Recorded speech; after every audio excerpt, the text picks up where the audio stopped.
you a student, mentor, or parent that loves robotics? Then you're in the right place.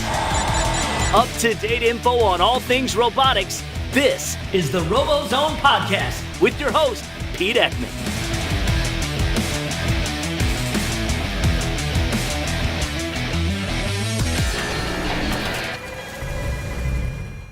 The Robozone podcast is brought to you by Kettering University. It's a Kettering-built world. Hello and welcome to the Robozone podcast. This is the 25th episode of the Robozone podcast for Tuesday, July 25th. In this episode, I interviewed Don Bossi, the President of F.I.R.S.T, and we were at RoboCon here in the great state of Michigan over the weekend, so we have some interviews from that. So before we get to the great interview with Don Bossi, let's check in on some of the interviews that we got the chance to capture at RoboCon 2017 here in Lapeer, Michigan.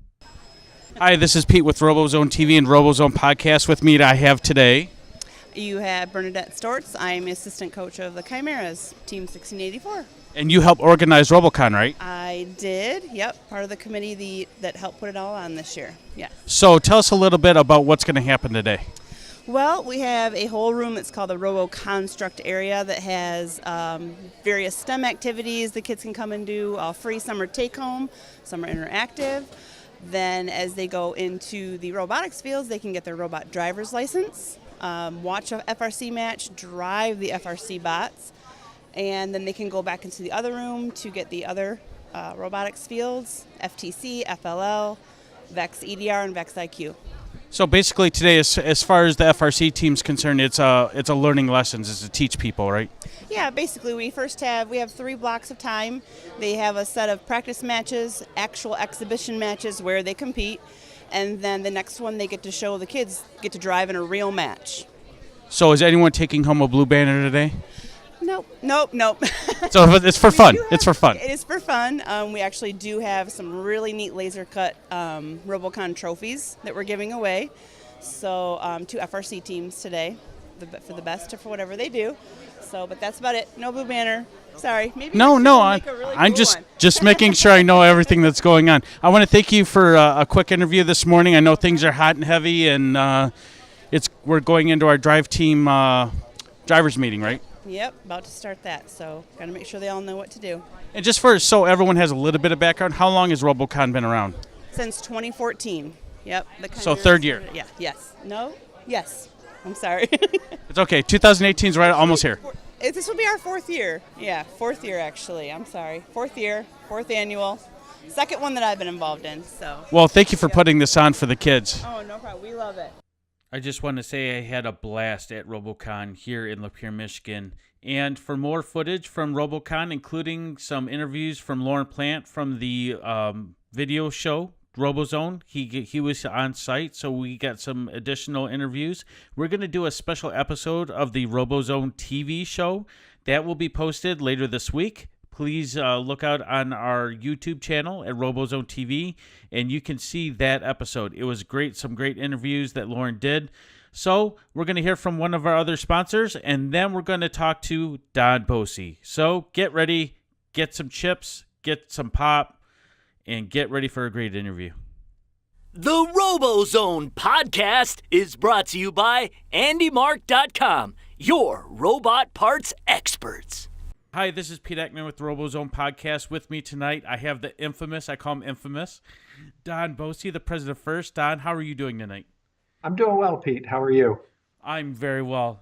Can't complain. It's not raining outside. It's going to be in the mid-70s tomorrow here in Michigan, so it's going to be nice. And we talked a little bit about that. Well, the reason I wanted to have you on is there's this thing next weekend called the Festival of Champions. And anyone in F.I.R.S.T. knows what that is. I think so, but it's an exciting opportunity for our winning alliances from both the Houston and the St. Louis championships to meet and celebrate together. So it should be a lot of fun. We're looking forward to it. And compete. I'm a competitive person. Compete, take home something. They do get that opportunity to compete and take home some bragging rights. Right. So can you tell us a little bit about the preparations you and your staff have done for this coming event? Sure. So interestingly, this is the 25th anniversary since the very first competition. The very first competition was held in 1992 in a high school gym here in Manchester, New Hampshire.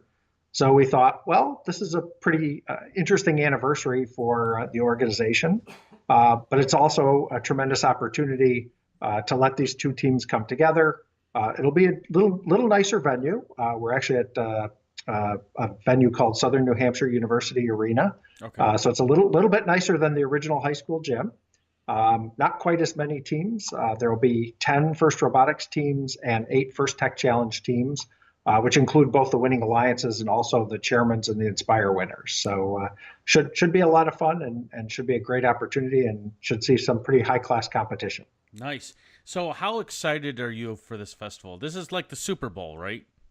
Well, I don't know. I think championship is still like the Super Bowl. Maybe this is the Pro Bowl or something. Okay, there we go. There's a good reference. Yep. So, but we are excited about it. It's been a few months since we've gotten to see kids and teams compete and such. So we're looking forward to that. And also, we actually have that combined with our supporter summit, which is many of our terrific kit apart suppliers will also be in town this week talking about what worked, what do they want to do better for next year's kit, and our Dean's List winners will be here as well to help give them feedback. So a lot going on here in Manchester this week and with the FIRST community. So have you got any sleep recently? I mean, that's a big buildup, right? Oh, there's never much time to take a break at FIRST. There's always something going on, and I think you know that pretty well. Oh yes. IRI was 2 weeks ago. We were talking. I went to RoboCon here in Michigan and Lapeer yesterday. So I don't think there's an off season. As a podcast host, it's not, because I have to do an episode every week. So I'm just used to doing that year round. So how can we follow the action that's going to happen since we all can't be in New Hampshire? I wish we all could, but we can't. So how do we follow the action? Well, for anyone who wants to make a drive, the event is free and open to the public, so you are welcome to join us. And doors open at 9 a.m. next Saturday morning. I think that's July 29th. But recognizing that not everyone can come here to New Hampshire. Actually, there's not enough hotel rooms for everyone. So it will be carried live on Twitch. So there'll be live streaming on Twitch TV. So I think it's twitch.tv /First Inspires or .First Inspires. So you'll be able to watch it all live starting at around 10:30 a.m. Eastern time and going until it's over, which could be as late as 1 p.m., maybe as early as 12:15, 12:30 Eastern time. You guys are probably doing some pre-production and doing some shots when the teams come in and all the fun stuff too, right? Yeah, so there'll be a little bit of local program. It's almost like kickoff in the sense that there'll be a little bit of local programming before we go live on the Twitch broadcast. But really, the national or international broadcast will start at 10:30 a.m. Eastern time. And we did push that back a little bit to make it a little bit more reasonable hours for our West Coast folks. Unfortunately, our friends in Hawaii and China and such, it's not ideal hours, but it should still work out pretty well for most folks. I think we're pretty diehard fans, so if we're going to watch it no matter what, whether it's at work or sleeping or tape it, or sometimes you can see things after Twitch is done. So that's a great medium. I'm glad you guys went with the Twitch medium this year for that. That's pretty cool that all of us can watch on Twitch. Yeah, they've been really, really excellent supporters. I think they've been carrying the championship for the last couple of years and been really impressed. They've been amazed at how ravenous the FIRST community is in terms of watching this. That's a good word. I think the first year we told them about the number of people we anticipated and the number of viewing hours we anticipated and such. And I think at first they were skeptical and maybe didn't quite believe us. And then they were just blown away when they saw how many folks tune in and watch the championship throughout the whole several days. So I suspect this few hours is going to get a lot of viewers. Nice. So let's switch gears a little bit. So we talked about Festival of Champions. Let's talk about Steamworks. Okay. Sure. We've had multiple discussions, not only on the podcast, but on the TV show in person with you at Michigan State Championship when you were here. I had it last week with Brandy Bollinger. I had her on the podcast, and we talked a little bit about that. How did you think the game played out over the season? Is it what you guys wanted? Is it what you guys plan all this stuff? So was it what you thought it was going to be, or did it totally take a hard left? No, I'd say by and large, it was what we expected. Of course, we intentionally leveraged the acronym STEAM intentionally, because we're not all about science and technology, but there's a lot of technology used in making art and music and such. So we did want to reach out and try to engage a broader audience. So I think the fields were very visually interesting and stimulating. We absolutely loved having the kids on the field with the airship pilot for the very first time. That was pretty cool. Pretty cool. That was super cool. And every time I'd go around the pits, I'd ask kids, hey, who's the airship pilot? And, to tell me, I'm like, is it fun? They're like, yeah, it's really stressful, but a lot of fun. There's the word stressful. I think that was the most stressful, position to be on the field this year, even with the drive teams and the drive coaches. I give it to them. I think I joked around during the season that it's you're front and center in front of everyone, and everyone they did have a few eyes on them, and that's actually why we decided to have two pilots in each airship, just in case it was too much stress. At least you had a buddy there. So that all went really well. Of course, the one thing, and we have a really hard job, right? We can't beta test our product. Nope. We have to release it, and then if we ever consider rule changes, which legally the rules say we can do, or points changes or anything like that, we really have to think about, well, how does that impact, teams that have already played, and how will that impact teams going forward? So, of course, we try to avoid it at all costs. And the only thing that I'd say we really learned the hard way this year was we did not incentivize shooting in the high boilers enough, because it looked amazingly cool when people were really shooting rapid fire, those fluorescent balls up into the high boilers. It looked awesome, and those boilers cost us a fortune to make so that they could count a lot of balls, 5 balls per second or something like that. So that was the only thing that, as the season progressed, we did see more shooting. It became a real differentiator, in the state championships and then in the world championship. But would have loved to have incentivized that a little bit more right from the beginning. But that's probably the only thing that didn't turn out quite the way we'd hoped. But live and learn. Yes, you do, and it's a learning, event. So, and I think you touched on it. I think it's going to be a big difference when it comes to the two alliances from Houston and St. Louis, because we saw a lot more shooting in St. Louis than we did Houston. I mean, I call it. I used to play paintball. So when you shoot too many, when you can shoot enough paint that you not see any space in it, it's called shooting a rope of paint, right? Wow. So we saw that at St. Louis. I was there at St. Louis. You were there. We saw that at St. Louis, where teams were just dumping so many balls in there. We're like, holy cow. What's going on? Like Strike Force. I have to give it to Strike Force. It's a Michigan team. I have a vested interest in them. But I heard yesterday, or in fact, last week when we did the interview for the podcast, Brandy Bollinger from 2337 brought up saying that you had a discussion with her at Michigan State Championship, and that's your favorite thing, is to watch the balls fly.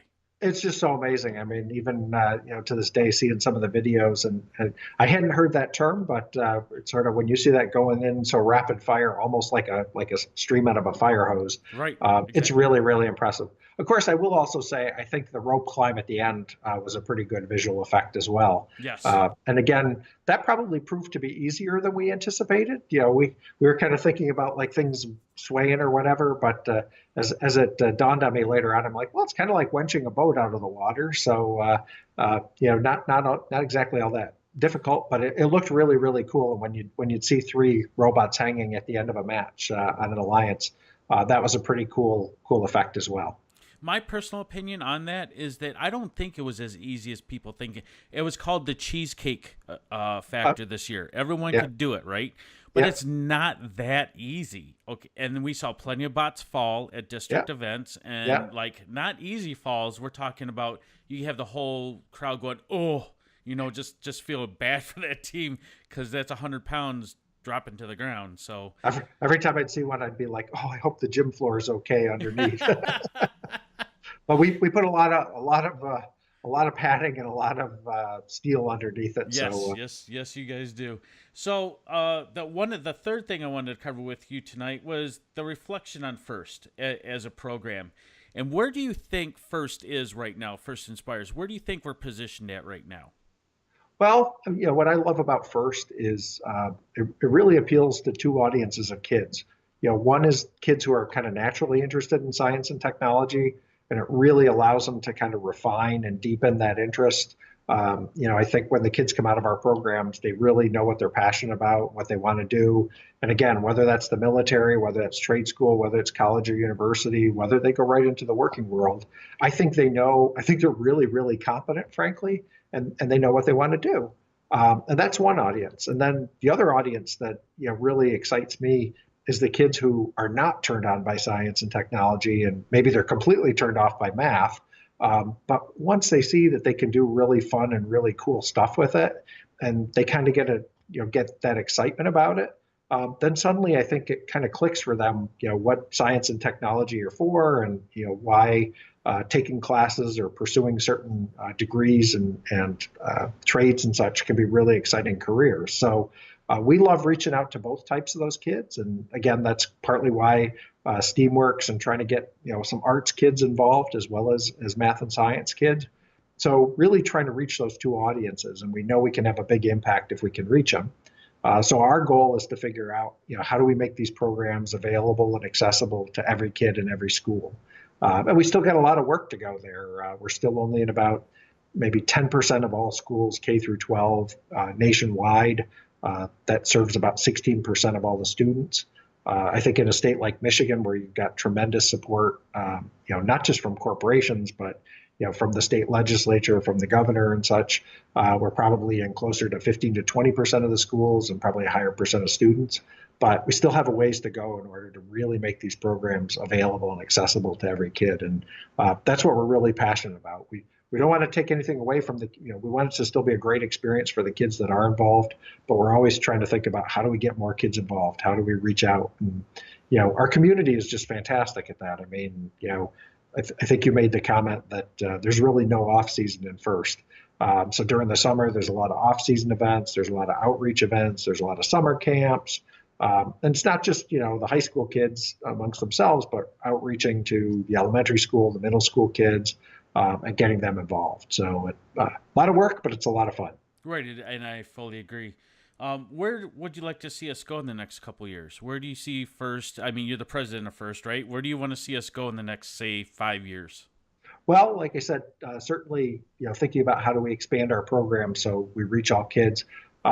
Especially kids from inner cities. We've been doing actually pretty good with rural communities and growing teams in rural communities, but we've got a lot of work still to do with some inner city schools and inner city opportunities.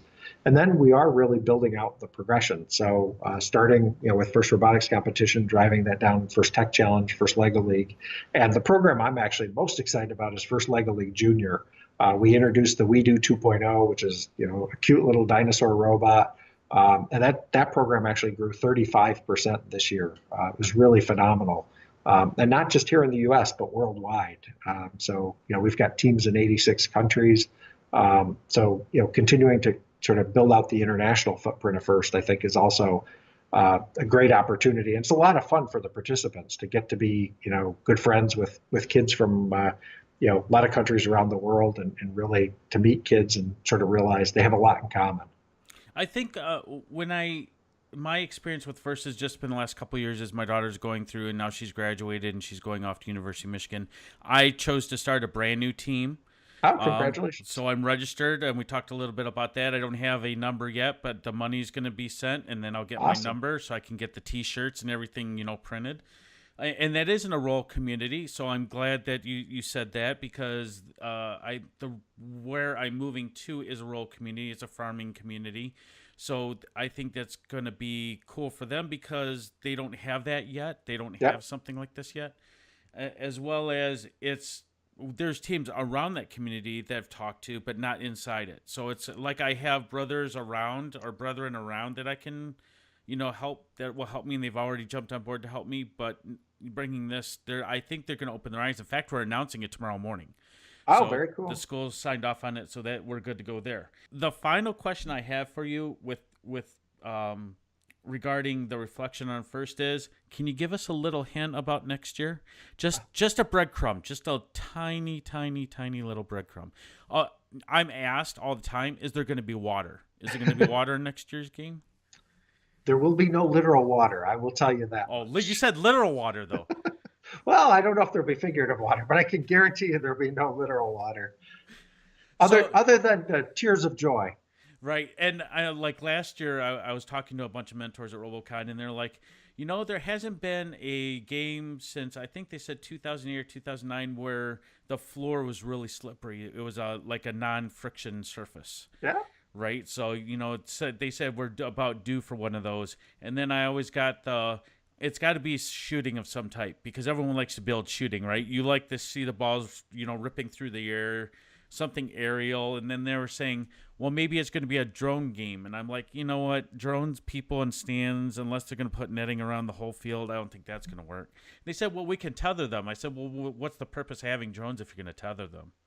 So there's a lot of, speculation out there of what's going to go on. And kickoff is coming up here in September 8th here at Kettering University in Michigan. So any little tidbit, just a little sprinkling of some spice of any hint? People are always shocked when I tell them that literally for next year's game, we didn't start until May 1st. So I'd say the concept is there, but there's a lot of meat to put on the bones. And okay. This year we're actually trying to do, as some people know, with the fields being more complicated in recent years, we need a little bigger window. So this year we're actually trying to develop the 2018 and 2019 games simultaneously. So we're trying to get a little bit ahead on 2019, okay. So that it's not such a crunch at the end. So Frank's team is working really, really hard and on both cylinders, I guess I would say. So but it'll be a fun game. It'll be we'll all be surprised. Yeah. We'll let all the conspiracy theorists now go out in Chief Delphi and start drumming up their thoughts of what's going to happen. Yeah, So who knows? It is. The last segment I have for you is I put out on our social media and I let you know ahead of time. I didn't let you know what the questions were going to be, but I let you know that I have some questions from our listening audience. So there's some pretty good ones in here. So okay. I'm just going to start rapid firing them. Am I going to have to plead the fifth or anything? No. I don't think there's any politics that comes into any one of these questions, because I don't want to hear that. You don't want to hear that. And that's another venue for our community is too awesome. Yes. So what is the process of becoming the president of F.I.R.S.T?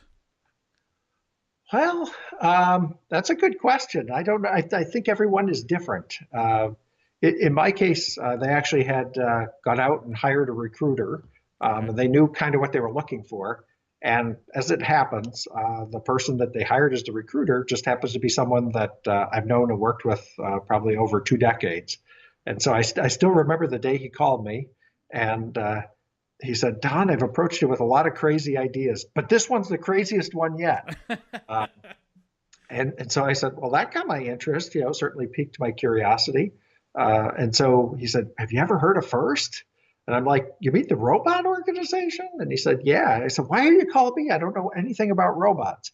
And he aptly said, it's not about the robots, it's all about the kids. And right. I said, well, I don't know anything about them either, but I'm happy to learn. And of course, they're really smart. And it was right before championship. So they invited me to a regional event in Connecticut and then to the World Championship. And after meeting, quite a number of the first kids, it was like, this is so amazing. These are the kind of people I've tried to recruit my entire life, no matter what kind of job I was in and whatever kind of team I was building. I was always looking for really, really sharp, smart, technical folks, but people who also know how to work as a team, know how to communicate, know how to lead and follow. So as I met the kids, I was like, this is amazing. This is what every company in this country and around the world is always looking for. So you get bit by the bug, as I say. Yeah, and the kids are always our greatest salespeople. The next one I got for you is where do you hope robots go next? And in parentheses, it meant accomplishment wise. So I think it's a really interesting question, and there's a lot of fear that robots and technology take away jobs, right? So it's kind of a popular fear that people play on these days. I always remember, and actually I remember Dean making this analogy. He's like, imagine what it must have been like 100 years ago when there was no interstate system and they dug roads by hand, they built roads by hand, and then all of a sudden people started making these equipment that started building roads, and what comes out of that, but the interstate highway system, and that enables a whole bunch of commerce. So yes, on one hand, the people whose job and whose only skill was to use a pick and a shovel to build a road, that need went away. But look at how much the economy as a whole expanded. Look at the new opportunities that created. And so, I certainly think that robots will be able to do jobs that are maybe more dangerous, that people get hurt doing today. They're able to, and many people know the story that I was diagnosed with colon cancer about 7 months ago, and about a month after I was diagnosed, I had laparoscopic robotic surgery where they went in through 3 tiny incisions, so much less invasive than traditional surgery, and manipulated a robot to sort of remove my tumor, which made my recovery faster, made it almost no pain, in the recovery. So to me, I think robots have incredible potential, or any kind of technology solution have incredible potential to, make the world a better place, improve the quality of life, hopefully improve the safety of different types of positions. And at the same time, that will be disruptive. It'll probably take away some job that someone's doing manually and potentially dangerously today, but it's going to create whole new realms of opportunity. And I think people lose sight of that. Well, especially for, let's say, what if we knew a bunch of people coming out of a program that knew how to program robots and fix robots and build robots? They might get really good jobs, right? Oh, of course. So if anyone were to, say, listen to the podcast and they have a robotics question that they need, maybe they should reach out to some FIRST mentors. Maybe they should recruit and hire some kids that were in FIRST. Just saying, they have the skills already built in, right? And they can do a lot more than robots too. That's right. That's right. The next one I got for you is a little fear-mongering one. It says, should we be worried about AI taking over, or artificial intelligence? So again, I think that's one of those, hopefully we have responsible people, caring for the technology. Technology still requires ethical thinking and ethical thought, ethical behavior. But again, the fact that systems can make decisions much faster and analyze much greater amounts of data than sometimes even a human brain is capable of, or at least mine is capable of, I think opens tremendous opportunity. But there's also risk that it could be applied wrong or used wrong. And one of the concerns is with so many people kind of living on Facebook and getting their news from Facebook. But Facebook can kind of also put in algorithms that sort of feed you back information that's along the viewpoints that you support. And you may not be hearing sort of all a diversity of opinion and diversity of perspectives. So it still requires people to bring critical thinking and their own analysis and their own, gee, do I believe this? Does this sound right? What other viewpoints might there be? So I think like any technology, it's got, brings risk, but it also brings opportunity with it. Right. And here's a little more of a warm and fuzzy one. Okay. Who was the role model that you looked up to most growing up? That's always a tough. Well, it's not tough. Yeah. No. It's I think I'm probably like most kids. I mean, I would say it's probably a combination, of course, of my parents and my teachers. I mean, I had some amazing teachers, and a really good teacher can like do so much to inspire a kid. And I think I was very fortunate to really have some amazing teachers, especially in math and science. It's actually kind of funny. Something that I think I only realized now in my 50s, and my father passed away probably about 15 years ago. When I was growing up, I was kind of one of those kids that if my father said go left, I went right. If he said it was black, I said it was white. So, at that age, you always thought you knew more. But I have to say, my father was pretty influential in being the one who told me there was no FIRST back then. So he was the one that said, if you like math and science, you might want to look into engineering as a education and career choice. And I honestly had no idea what he was talking about. That was back in the day where we thought engineers drove trains. So, but it did get me to look into that. And as I started, looking at course catalogs and stuff, I'm like, this does sound interesting. I don't know what it's talking about, but it definitely helped drive my career path. And now at the age of 54, it's kind of funny because I'm like, I see more of my father's traits in me that makes me makes me nervous. But I guess he wasn't such a bad guy after all. Yeah, and I have a lot of inspiration from my parents when they brought me up as well. So I totally can see where you're coming from on that. I think that's a more common than people really think it is. Yeah. But we learn from our parents. It's just ingrained in us, in our DNA as well. I mean, Right. we are the DNA of our parents. So Right. the next one I have for you is, what is the most amazing thing you've seen other teams do for each other? Well, I mean, you see some pretty amazing things all the time. I mean, the displays of gracious professionalism throughout First are really phenomenal, and it can be all the way from the little things to the big things. I mean, I still remember, hearing. I think it was my first year at First. There was a team, might have been a rookie team from Oregon, that was from a fairly rural community, and they drove a school bus all the way to St. Louis to championship. That's a hike. That's a long drive in a school bus. And I think they stayed in a church basement in St. Louis that some local folks helped arrange and stuff like that. But it was an amazing experience, and that team is still very, very involved in First today, very passionate and very involved in outreach and trying to get more kids involved.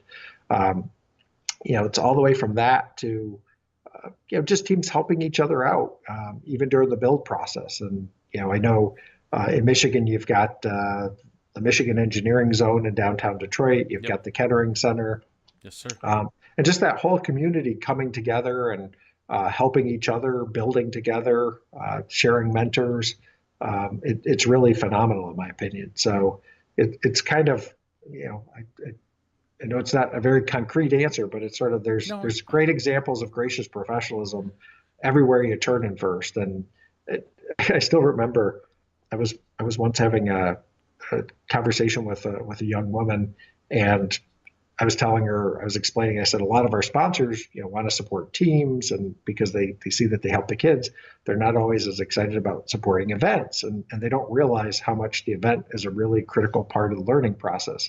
And I remember her saying to me, she's like, she goes, we got to help them understand that. She goes, when's the last time you ever saw a quarterback from one football team tell the other football team, that was a great play, but if you only done it this way, it could have been even better. I know you never see that. When do you ever see quarterbacks sharing ideas back and forth and like revealing their secrets? She goes, that happens all the time in First. People are always sharing their best ideas with each other, and not worrying about sort of giving away their secrets. But hey, how do I help all of us be better? And that's really, really a special part of the First community and the First ethos, and the part that I love and that I'm so proud of.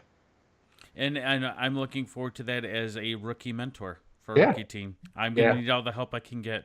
And you're going to get it. I mean, that's really, yes. I really appreciate you sort of taking all you learned and now paying that forward to a whole new team from a whole new community. That's really exciting. I want to leave an impact. Everyone wants to leave an impact in their life, and I'm in my 40s, so I want to mentor someone, and I want to leave my impact by starting a team and helping those kids understand STEM and gracious professionalism, and join what is one of the biggest networks in the world. And I don't think kids really understand it until they get into college.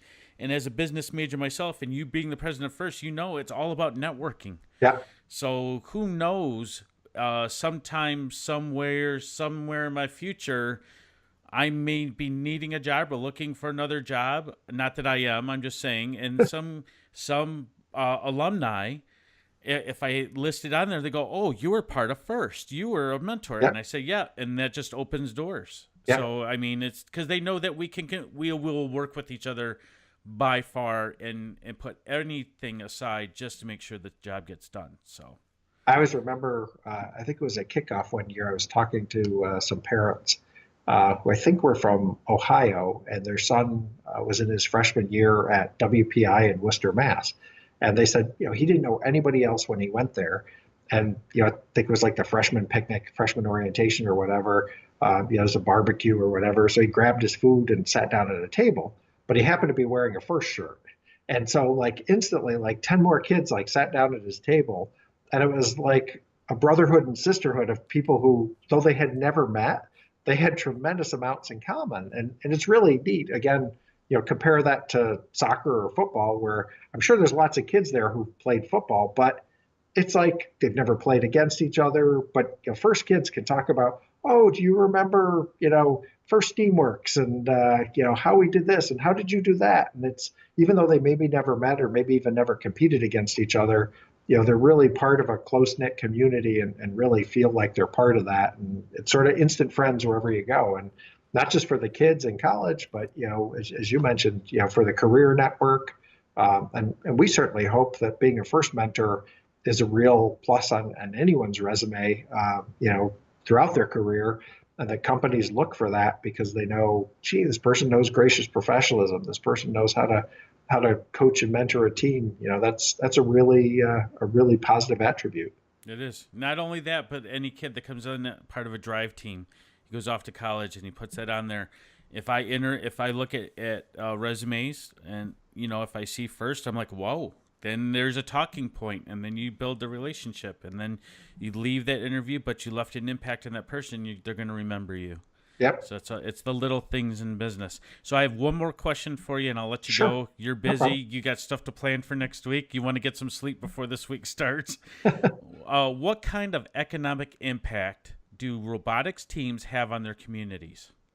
That's the biggest one. I thought that was the biggest doozy I got. That's a very interesting question. And, I think there's sort of the, immediate impact. And then I think there's the whole, what FIRST is really about is sort of economic and workforce development, right? I mean, it's inspiring kids, to go into careers, but also to become innovators, right? So, look at the economic impact of Mark Zuckerberg founding Facebook, right? I mean, it's, I don't know how you measure that, but it's huge. And I think a lot of the inventions and innovations that FIRST kids come up with, and the businesses they'll start, and sort of that whole entrepreneurial spirit, can be really, really game changing. And so, whether it's a kid from a less affluent background, that gets access to scholarships, goes to college, gets a good job, sort of helps bring money into their community through kind of that traditional route, or whether they go off and start to invent and innovate and start businesses, it's really, really pretty significant. And we've never been able to really capture it, figure out how to put the genie in the bottle and measure it. But when you look at sort of the types of impact that FIRST has, it's really pretty significant in that regard. I know a couple weeks ago, Team Rush here in Michigan, we had they didn't put it on, but I attended a session where they were talking about they've been around for 20 years. Yeah. And Kyle Hughes, who leads that, and I'm not putting her name out there so she calls me tomorrow. I'm just saying I like Kyle Hughes. Everyone knows Kyle. She's a great person. She is. So the one thing I'm starting to notice is I think there's a changing of the guard as far as mentors is concerned. You have the older mentors that help start the initial teams like Team Rush. Yeah. And now you have the kids that are coming out of college or have left college for a couple of years and they want to start to give back to their teams. So I think that's the second point. I mean, you pointed out a great deal of how they have an influence, but I think the mentorship changing over is starting, and you're going to see that continue because at some point you can't be a mentor for 30 years. You want to have some time off. You want to enjoy the later years of your life, as I say, or something of that nature. But you're starting to see these mentors getting younger and younger and younger, and I think it's great. Yeah, I was going to say, I mean, succession planning is an important thing, and it doesn't minimize your value. If anything, it shows that you've built something that's built to last and is sustainable. And so, I think all of us, myself, all the staff, but also all the mentors, all the key event volunteers, thinking about, all right, well, how do I coach and mentor someone to be my replacement? Maybe that lets me stay involved, but I cherry pick my assignments or what I get involved in.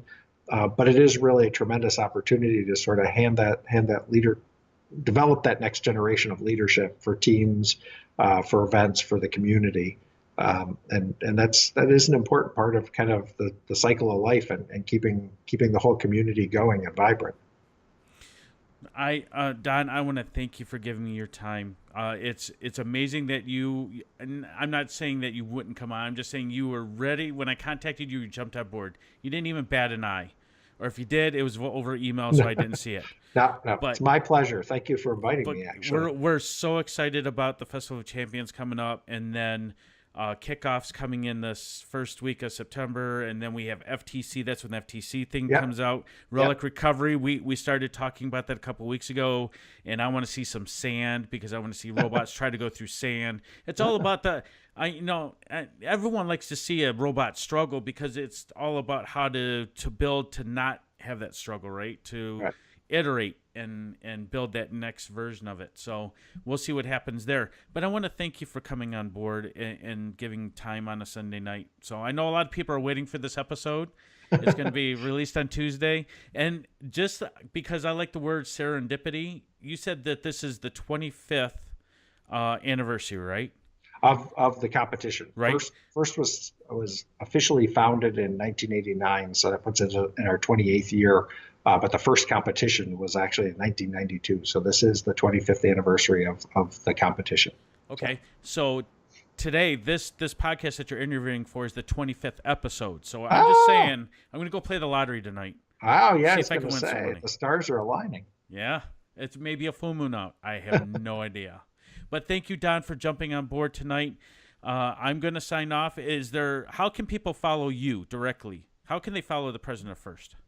So that's a good question. I don't have I am on Facebook, but I don't really do anything there or whatever. So I don't have a blog or anything, but people can come up and talk to me at events. I'm at them all year. They can shoot me an email. They can reach out. But we're very pumped for the coming season, as always, and look forward to seeing everybody again during the coming year. And hope everybody will follow along with the Festival of Champions next weekend. Maybe we could get you a Twitter handle of POTUF. POTUF. I never think I'm interesting enough for any of that kind of stuff. I think I would just try, put that out there, create a Twitter account, and see how many people ping you. I think you're underestimating it. I really. I always say, why would anybody be interested in me? They're all so much more interesting. That's true, but you had the organization we all compete with, right? That's yourself, true. Dean, and Mr. Flowers. So yeah. I call you guys the Three Kings only because we see you on the monitors announcing the games at every competition. So I know we're all huge fans. So thanks again, Don, for everything that you do. Thanks for coming on the podcast. And maybe we'll get you in the future. Once January runs around and we get that reveal, maybe we can get you on and we'll talk about it a little bit more. Sounds good to me. All right. Thanks so much. Once again, I'd like to thank Don Bossi for giving up his time the Sunday before Festival of Champions and coming on the podcast and being very honest in his answers to the questions that you guys had. So for those people that sent in some questions to ask the President of F.I.R.S.T, thank you for giving us those questions. I thought they were really good ones, and it seems like Don very, very much enjoyed answering them. So this concludes the 25th episode of the Robozone podcast. I can't believe we've been through 25 episodes so far.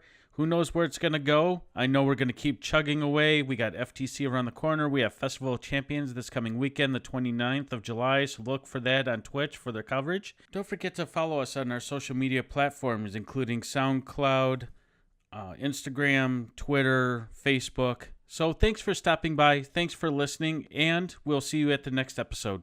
The Robozone podcast is brought to you by Kettering University. It's a Kettering-built world.